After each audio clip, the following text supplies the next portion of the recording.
Garrison. I want to welcome you to this session of Humanity Rising as we deepen our exploration of the extraterrestrial phenomenon.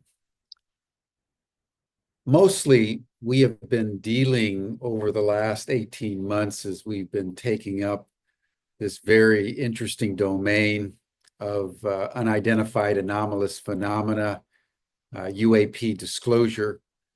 The focus in the press, the focus on the part of the US government and other agencies around the world has been largely preoccupied with what has happened on our planet since the end of the Second World War. That's normally considered the time where the first UFOs appeared in New Mexico. The day that the United States ignited the test atomic bomb device on July 16th, 1945.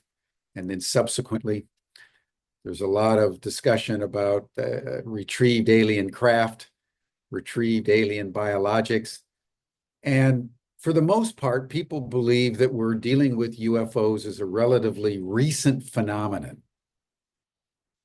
We're now talking about the psionics, and that's why we're preparing our upcoming summit, Psionics Summit, on the 23rd of February to look at this emerging discussion around the fact that not only can humans communicate with the ETs, but through remote viewing and intention can interact with them in such a way that they will actually land their craft.